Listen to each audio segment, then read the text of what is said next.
Ternyata pendaki wanita itu sudah hilang selama 3 tahun dan tidak pernah ditemukan jasadnya. Selamat datang di channel Radar Misteri, tempat di mana misteri dan horor bersatu. Tetap duduk di tempat masing-masing dan siap-siap untuk memasuki dunia yang tidak biasa.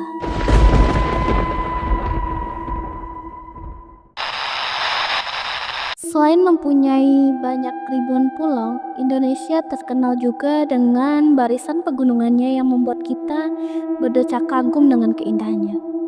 Tapi siapa sangka, di balik keindahannya ada menyimpan cerita-cerita mistis di dalamnya.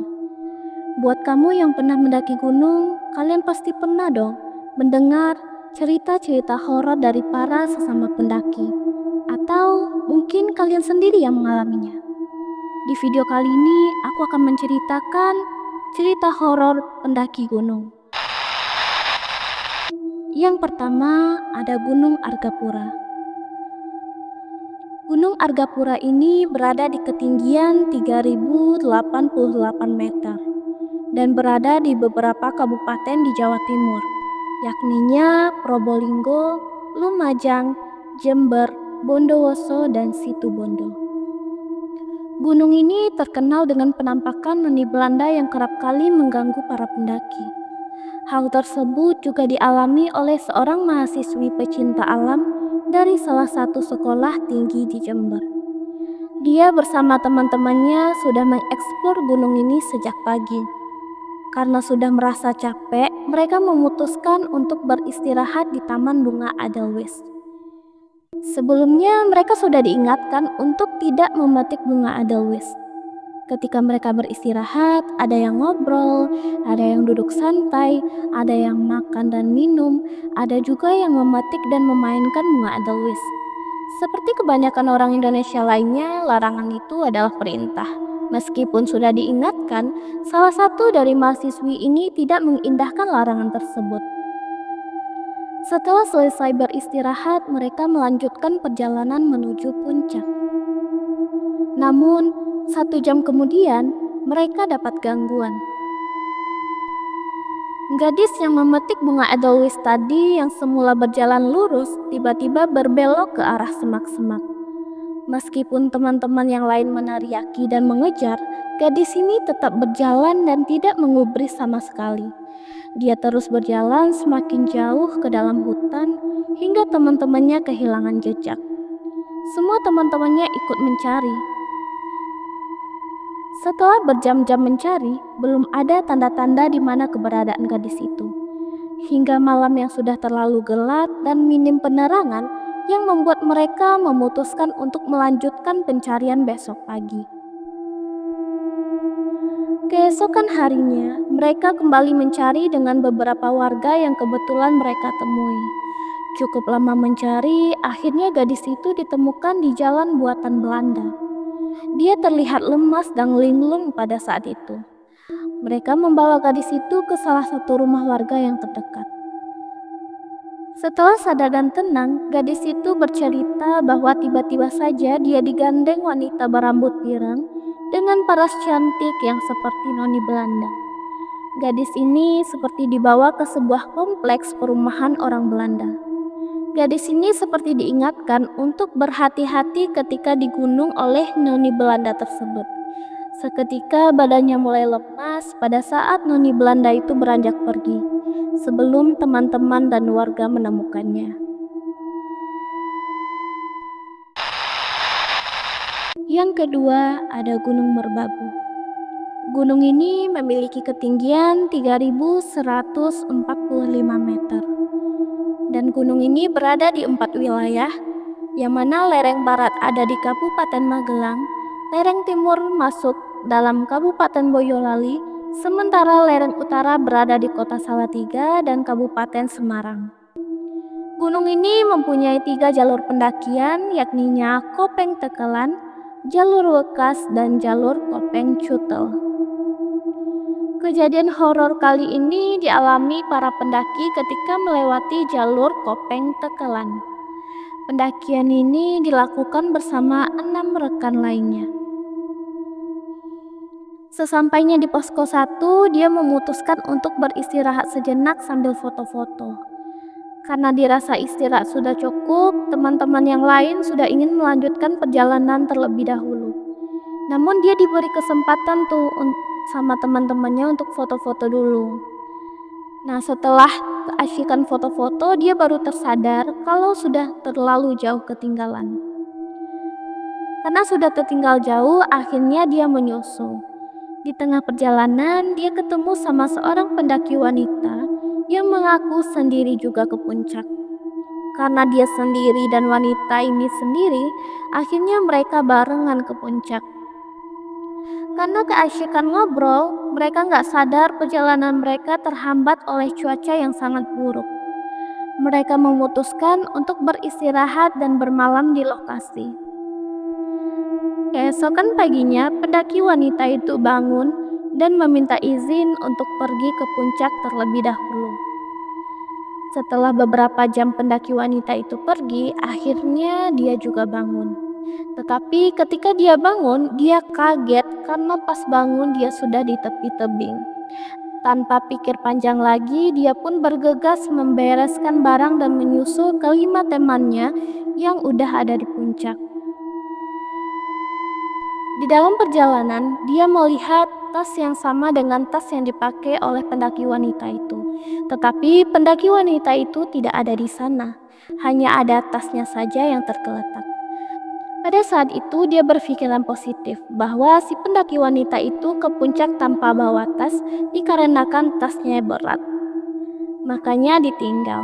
Jadi dia inisiatif bawain tas wanita itu ke puncak, toh nanti bakal ketemu juga di puncak. Tetapi ketika sampai di puncak, dia bingung ketika teman-temannya yang berlima orang itu mengaku gak ada orang yang sampai ke puncak selain mereka. Mendengar pengakuan temannya, dia masih berpikiran positif.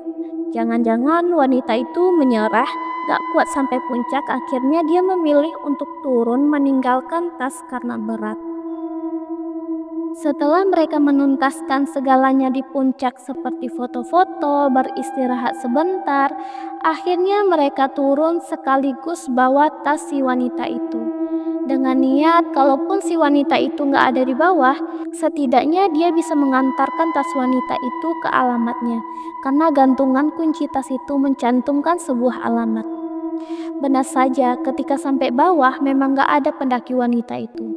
Akhirnya mereka berniat untuk mengantarkan saja ke alamat yang tercantum di gantungan kunci itu.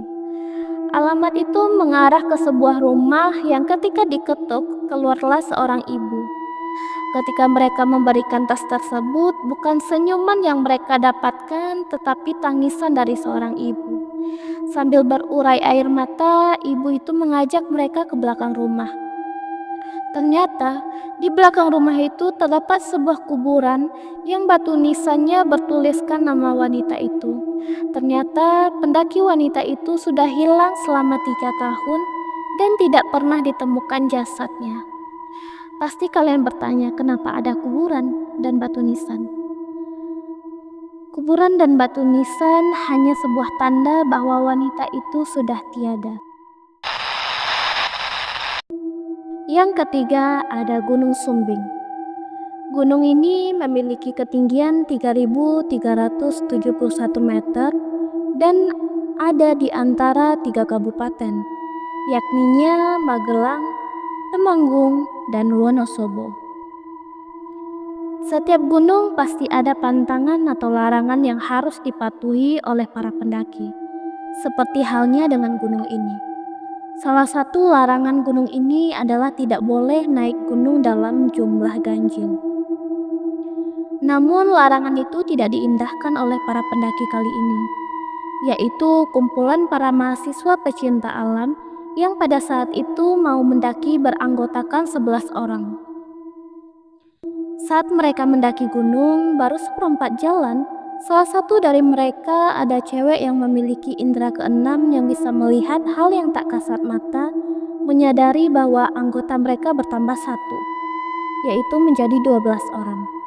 Dalam hatinya, nambah 1 lagi. Meski begitu, ia nggak mau ambil pusing dan tetap melanjutkan perjalanan sambil baca-baca doa. Dahnya setelah sampai puncak, anggota ke-12 itu sudah hilang. Totalnya seperti semula, yaitu 11 orang. Mereka membuat api unggun sambil beristirahat, melepas penat, dan membentuk lingkaran mengelilingi api unggun. Tapi di tengah beristirahat itu ada penampakan yang membuat mereka terusik. Ada sesosok pocong yang muncul di antara mereka ketika sedang duduk mengelilingi api unggun. Yang melihat itu ada 4 orang, termasuk pendaki cewek yang punya indera keenam itu. Menyadari hal tersebut, daripada yang lain tahu dan panik, cewek yang punya indera keenam ini sengaja mengajak teman-temannya berdoa sambil nutup mata dengan alasan mengucap rasa syukur sudah sampai ke puncak. Guys, kita berdoa dulu ya. Kita bersyukur karena sudah sampai puncak dengan selamat. Setelah selesai berdoa, ketika semua membuka mata lagi, ternyata pocong tersebut sudah hilang. Akhirnya mereka beristirahat ke tenda masing-masing sebelum turun keesokan harinya. Kejadian mistis kembali terjadi ketika mereka turun.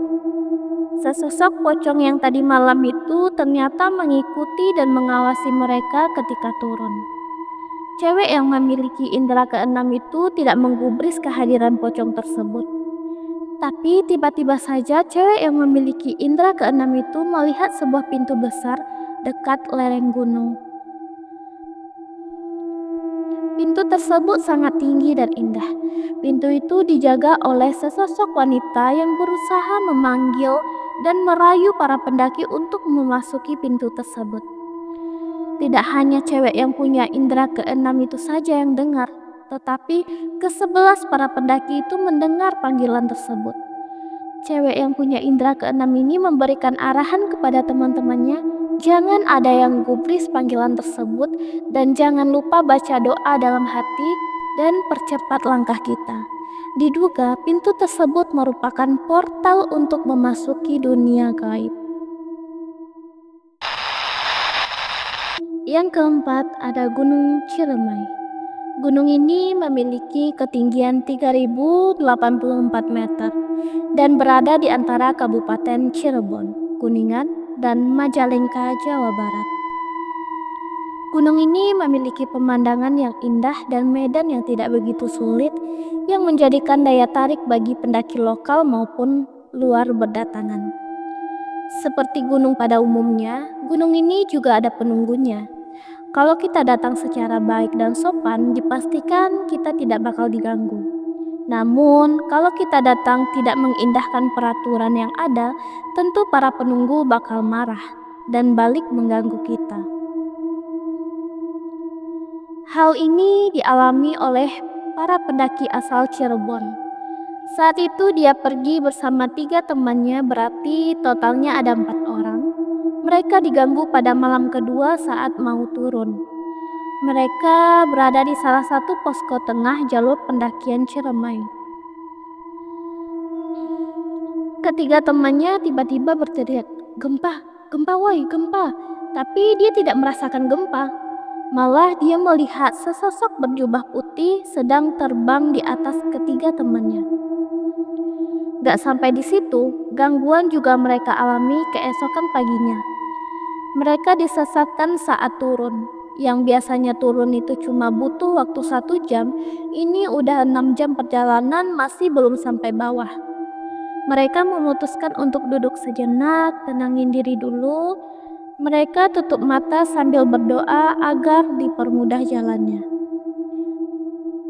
Setelah selesai berdoa dan ketika buka mata, ketiga temannya hilang. Dia dikelilingi 7 pria berjubah putih.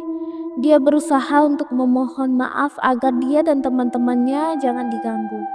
Usut punya usut, mereka diganggu dikarenakan salah satu temannya membuang sampah dan buang air sembarangan saat di puncak. Dia pun meminta maaf atas kesalahan temannya dan berjanji akan memberikan peringatan pada temannya itu. Tak lama dia sadar dan teman-temannya sudah panik melihatnya tidak bangun-bangun. Dia pun menceritakan apa yang dia lihat dan meminta teman-temannya ikut berdoa dan meminta maaf atas apa yang sudah terjadi. Kemudian perjalanan mereka pun berakhir dengan lancar.